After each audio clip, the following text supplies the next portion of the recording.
A gente está aqui com o Fabrício Kika, esse especialista em estádio que vocês adoram, canal Mundo na Bola. Convido você a se inscrever lá também, né? Você que está aqui e veio pelo Fabrício e que já é inscrito vai estar degustando esse vídeo com a gente aqui.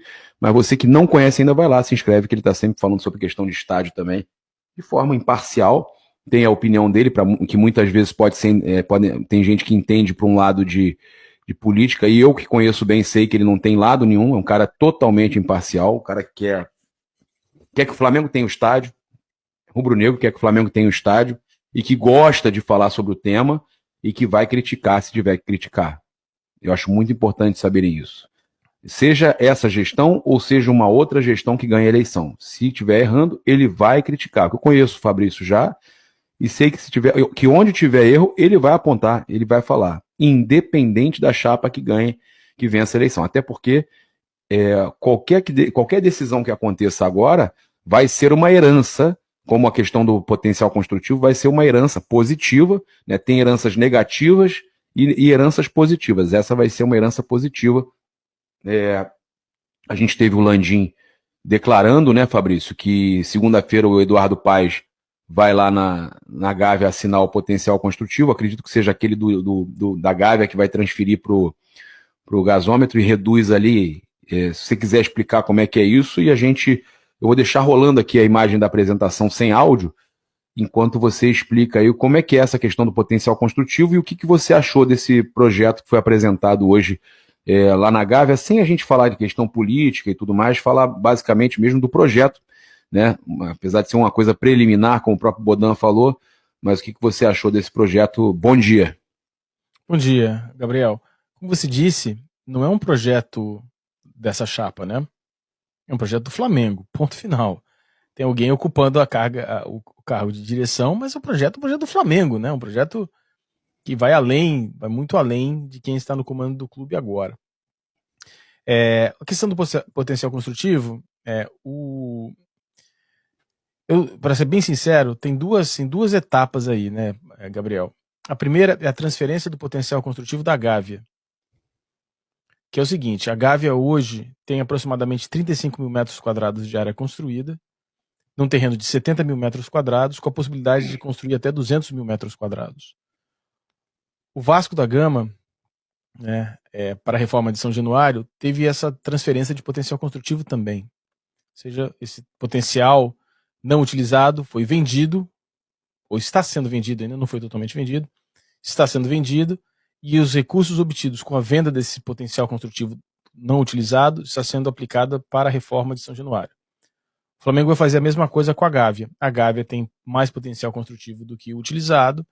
Obviamente o Flamengo não vai vender todo o potencial não utilizado, vai vender uma parte desse potencial, obviamente, e os recursos obrigatoriamente serão utilizados no estádio. O prefeito vai assinar... É fácil vender esse potencial construtivo ou não? Não é fácil, tá? Depende de onde ele pode ser utilizado, e hoje no mercado do Rio de Janeiro tem uma sobra de potencial construtivo. Agora, existem empresas especializadas, dá para fazer projetos, enfim, não acho que seja um grande problema, mas não é um dinheiro que dá para contar imediatamente, é um dinheiro futuro. É aquele dinheiro sem liquidez, vamos dizer assim. Exatamente, é um ativo não muito líquido. É um ativo, sem dúvida, mas não tem muita liquidez. E a liquidez depende muito do mercado, da economia, pode ter muita demanda, pode ter pouca demanda, se acontecer alguma coisa na economia... Você gostou dessas imagens aí? Só para rapidinho, para não te interromper. Eu adorei. Eu tenho algumas críticas, mas no geral é sensacional. É sensacional. Mas continua lá, continua. Eu não queria cortar teu pensamento, daqui a pouco a gente volta nisso. E a questão do potencial construtivo vai ser transferido, o Flamengo vai ter que vender, o dinheiro não entra imediatamente. Pode entrar parcelado, pode demorar para vender, enfim, tem várias questões relativas a isso. É positivo, é um dinheiro que vai acontecer, a gente não tem certeza, ninguém tem certeza de quanto e quando será obtido com aquele valor. Há uma expectativa do Flamengo, algo em torno de 500 milhões, é uma alternativa positiva e otimista nesse sentido. Não estou aqui para criticar se é otimista ou se tem que ser realista ou pessimista, não é esse o ponto. Não, você já está falando que tem dinheiro para entrar e acabou. Tá, não importa quanto vai ser, mas tem uma grana boa para entrar. Só tem um problema, né, Gabriel? É quando essa grana vai estar disponível. Porque se essa grana demorar para entrar, aí o Flamengo vai se colocar numa situação financeira chamada exposição de caixa. O que é exposição de caixa? Imagine que você, no seu ano fiscal, você tenha lucro de R$ 100, mas você recebe durante todo o ano, você só recebe R$ 10 em janeiro e R$ 90 em dezembro. Tá? Essa é a sua entrada. Durante o ano, por exemplo, em agosto, você tem que pagar R$ 20 de alguma dívida, alguma despesa. O seu ano é positivo, mas em agosto você vai ter que pegar dinheiro emprestado. Entendeu? Não, e outra Então, coisa, né? Isso pode forçar o Flamengo também a ter que antecipar o naming rights, o que não é bom. não é bom. E aí tem um detalhe até muito importante, né? A gente via algumas semanas atrás as pessoas falando de 1,5 bilhões de naming rights. Eu não estou dizendo aqui se é possível ou não. O próprio Rodrigo Duns, que é o candidato da situação. Disse. Situação, para mim, que eu vou falar para você, para mim todos são situação. O Maurício estava na gestão, o BAP estava na gestão. Eu nunca vi. A eleição mais situação completa que eu já vi, né? Mas tudo bem. Mas enfim, a gente estava falando desse adiantamento, falava em 1,4, 1,5 bilhões, agora já fala-se em 800 bilhões, que é a perda é trazer o dinheiro ao valor presente. É você trazer um dinheiro que seria pago em 5, 10, 20 anos, para hoje, o tamanho de desconto é esse. E aí talvez comece a faltar dinheiro. Mas assim, a primeira questão do potencial construtivo é a transferência do potencial construtivo da Gávea para ser comercializado e tornar-se dinheiro para esse estádio que está na tela. E a segunda é transferir o potencial a CEPACs do próprio gasômetro, que é aquele da Caixa Econômica Federal, para que a Caixa Econômica Federal possa vender em outras áreas da cidade, que também está no pacote daquele acerto que foi feito entre Flamengo, Caixa Econômica Federal e Prefeitura. O prefeito, indo à Gávea assinar a transferência da Gávea, não permitirá ao Flamengo começar a vender esses potenciais. O prefeito vai assinar um projeto de lei que vai para a Câmara dos Vereadores, vai ser aprovado, como foi a do Vasco da Gama, mas vai acontecer em alguns meses. Né? Tem que passar nas comissões especiais, etc. Demora algumas semanas. Mas eles também falaram que os anos mais difíceis financeiramente vão ser 27, 28 e 29, né? Quando você está construindo o projeto. Imaginemos que o Flamengo não consiga vender naming rights. O pior cenário possível. O pior cenário possível é o Flamengo começa a obra sem ter dinheiro para pagar a obra lá. O primeiro mês de obra, quanto é? Sei lá, 150 milhões, tá aqui. O Flamengo não tendo esse dinheiro. O Flamengo vai ter que ir ao banco e pegar dinheiro emprestado. Esse é o pior cenário possível. Quando começa a obra, Gabriel, quando o Flamengo assinar o contrato de construção, o Flamengo assinou o contrato de construção, o Flamengo passa a ter uma dívida de 1,9 bilhões de reais, automaticamente, porque o Flamengo se compromete a pagar o que está sendo construído.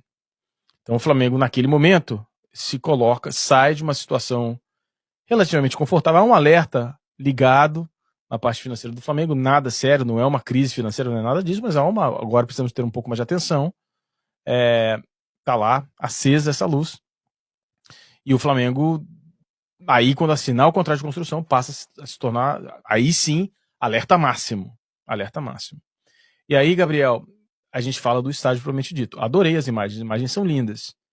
Só que as imagens, elas precisam ser baseadas e suportadas por um custo de construção que caiba no projeto. Então...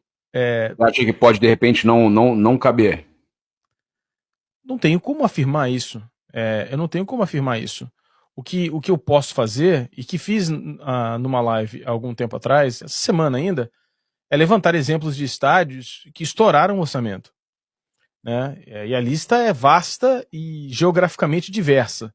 Né? Por exemplo, o Soccer City, lá na África do Sul, explodiu os valores também. Ele tinha sido orçado em 750 milhões de reais em 2008, terminou custando 1,6 bilhões de reais. O estádio Aviva, lá na Irlanda, foi orçado em 365 milhões de euros e terminou em 410 milhões de euros. O estádio do Tottenham foi custado em 400 milhões de libras e o projeto final custou mais de 1,1 bilhão de libras. O Allianz Arena do Bayern foi originalmente orçado em 286 milhões de euros e o valor final dele foi 340 milhões de euros. E por aí vai. O Wembley, 750 milhões, 1,2 bilhão. O Estádio Olímpico de Londres, 280 milhões de libras para 700 milhões de libras. O Estádio Nacional de Varsóvia, o Mercedes-Benz, aquele da cobertura maravilhosa, né? Aquele projeto foi orçado em $1 bilhão e custou 1,5 bilhões de dólares. O SoFi Stadium, todos esses estádios, o SoFi Stadium, por exemplo, dobrou de preço. Foi orçado originalmente em 2,6 bilhões e terminou custando 5,5 bilhões de reais. A questão, isso acontece. Os exemplos, nós estamos falando de exemplo, sei lá. É possível acontecer, né? E tem grande chance de acontecer, de subir, mesmo que suba pouco, mas tem chance de subir um pouco. Só que o que é subir pouco, né? Se sobe 15%, que não parece ser muito, são 300 milhões de reais. 300 milhões de reais é muita grana, é muito dinheiro. Você mexe no caixa da onde você vai ter contratação, você perde potencial esportivo. De investimento. E aí tem o seguinte, né, Gabriel? O torcedor do Flamengo tem que ficar muito atento no seguinte. Se o Flamengo começa a ter problema no campo,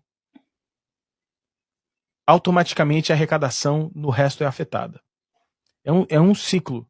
O time tá bem, o time arrecada muito. O time não tá bem, o time arrecada muito mais menos do que arrecadaria se estivesse bem. Eu não tô falando de premiação não, tá? Eu tô falando de todo o resto. Espaço publicitário, campanhas, etc. Patrocínio master, bilheteria, match day, tudo isso é afetado. Então, as imagens são lindas. O estádio é muito bonito. Tecnicamente, tem vários indicativos de que será um bom estádio. Algumas preocupações que eu tinha, eu estou mais aliviado agora, porque vê-se que há um estudo da parte acústica muito forte.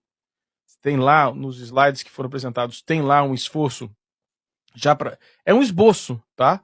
Mas já há um esforço para fazer uma análise da parte acústica. Tudo isso está lá. Tudo isso já está apresentado. Ou seja, tem alguém falando, não, para tudo aqui, vamos ver a parte acústica, vamos ver a parte da inclinação, tudo isso está sendo bem feito. E ele é bem íngreme, né? Viu? Bem íngreme. Vai ser mais alto que o Santiago Bernabéu até. Ele é bem inclinado. Ele é bem inclinado. Tem algumas coisas que eu gosto muito e tem algumas coisas que eu não faria desse jeito. Por exemplo... O que você não faria? Não é que eu não faria. Eu entendo por que isso está sendo feito, que é uma questão de custo. Quando você olha, por exemplo, o estádio como o Morumbi, não a distância para o gramado, que é uma merda, é muito longe. Mas quando você olha para o estádio e você vê as arquibancadas escalonadas, ou seja, elas se projetam umas sobre as outras. Eu vi que são três andares ali no do Flamengo. São três anéis. A do Flamengo não são 3 andares, é uma ladeira só, uma inclinação só contínua. Ela não tem uma projeção de arquibancada sobre as outras, como era o Maracanã antigo, arquibancada sobre as cadeiras azuis. Tenho. Não, na verdade não tenho. Mas é o que eu percebi na imagem. Não, eu tenho um corte aqui, ó. Não, peraí. Vamos lá. Tá aqui, ó. Tá aqui, Gabriel. Eu tenho uma imagem aqui, se você quiser colocar na tela. Mandei. Só um instantinho. Tá aqui. Para corrigir, tem um escalonamento, mas é um escalonamento muito, muito, muito discreto. Tá aqui, ó. Tem uma passagem ali de ar ali, né? Entre uma e outra, né? Tá aqui, ó. Tem aqui as linhas azuis marcando. Deixa eu refazer aqui. O que tá em vermelho. Desculpa. O que tá em vermelho. Desculpa novamente. Cadê? O que tá em vermelho aqui é a projeção do estádio do Flamengo. E aqui eu marquei em azul, é o que tá atrás. Tá vendo? É muito pequeno, muito discreto. Né? E quando você olha os estádios que a gente estava falando, por exemplo, o Maracanã, o Morumbi, o Maracanã antigo, né? Você tinha arquibancada e você tinha as cadeiras, você tinha uma pancada de cadeiras aqui embaixo, né? Uhum. Se você aproxima mais todas as unidades, aqui você tem praticamente uma linha só. Tem sim uns pequenos, pra gente ser bem preciso, você tem aqui pequenas unidades que ultrapassam, mas a gente está falando ali de 1, 2 fileiras de cadeiras, normalmente onde são alocados box VIPs, camarotes, etc. Não é ela se projetando sobre a arquibancada. Essa projeção sobre assentos, ela é arquitetonicamente mais complicada e mais cara,